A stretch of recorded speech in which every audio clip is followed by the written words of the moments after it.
Епидемијата на морбили и натаму се шири. Центрите за јавно здравје минатата недела регистрирале нови 59 заболени. Од нив половината се од Скопје.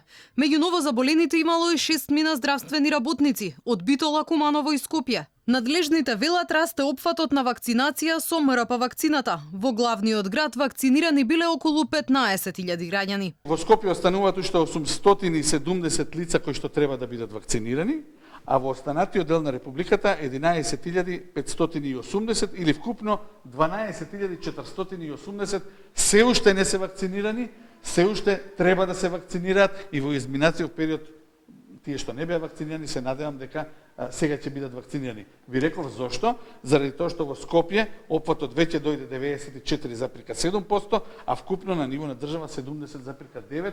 На клиниката за инфективни болести дневно се прегледуваат по десетина заразени со морбили, велат лекарите. Половината од нив останувале на болничко лекување. Во градинките и натаму е забранет влез за децата кои не ја примиле МРП вакцината, а владата одлучи истото да важи и за основните училишта. Таму од септември настава ќе следат само оние првачиња кои ќе покажат комплетен вакцинален картон. Инаку од стартот на епидемијата во декември заболени биле над 1800 лица.